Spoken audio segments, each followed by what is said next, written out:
আজকে 2026-এর 1 জানুয়ারি আমরা কল্পতরু উৎসবে এসেছি উদ্যানবাটিতে। দেখুন কি অবস্থা, এই ভিড়ের মধ্যে গাড়ি নিয়ে এসছে, কোনো মানে নেই। এই রাস্তায় গাড়ি এই গাড়িতে কেউ আসে এরকম ভিড়ের মধ্যে? আমাদের গাড়ি কিন্তু ঢুকতে পারলো না, ওনারা কি করে পেলো জানি না। আবার রেলা নিয়ে চলছে, দেখুন এগুলো কিন্তু অনুচিত।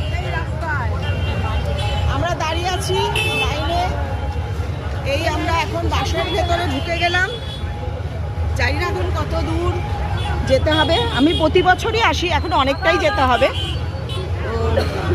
বিকেল 3:30 নাগাদ দাঁড়িয়েছিলাম সেই রবীন্দ্র ভারতীর উল্টো দিকে, তারও দূরে বিটি রোডে। সেখান থেকে আস্তে আস্তে এসেছি। এখন বাজে কটা? এখন 6:30। এখন 6:30 বাজে। 6:30 আমরা এখানে। ভিড়টা একটু দেখাই রাস্তার।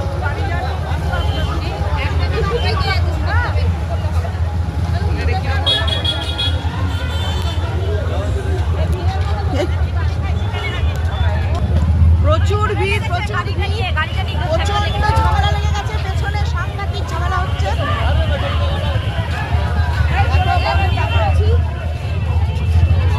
সেই গাড়িটা নিয়েই ঝামেলা।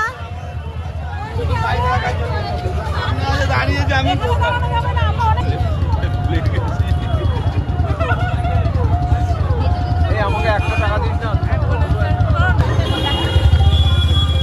এসে গেছি আমরা, মন্দিরের অনেক কাছে এসে গেছি। ফুল বিক্রি হচ্ছে এখানে।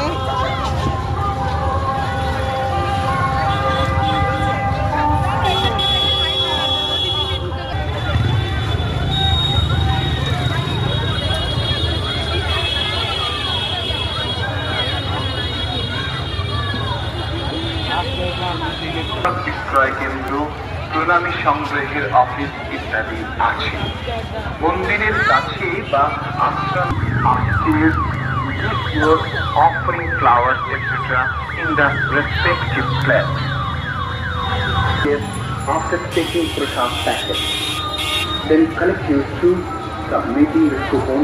Do not carry unnecessarily or taking your food. Do not stand on the chair where the prasad is from. এই সেই কল্পতরু উদ্যানবাটি, কাশীপুর উদ্যানবাটি, যেখানে ঠাকুর 1886 সালের আজকের দিনে কল্পতরু হয়েছিলেন। তোমাদের চৈতন্য হোক। ঠাকুর সবাইকে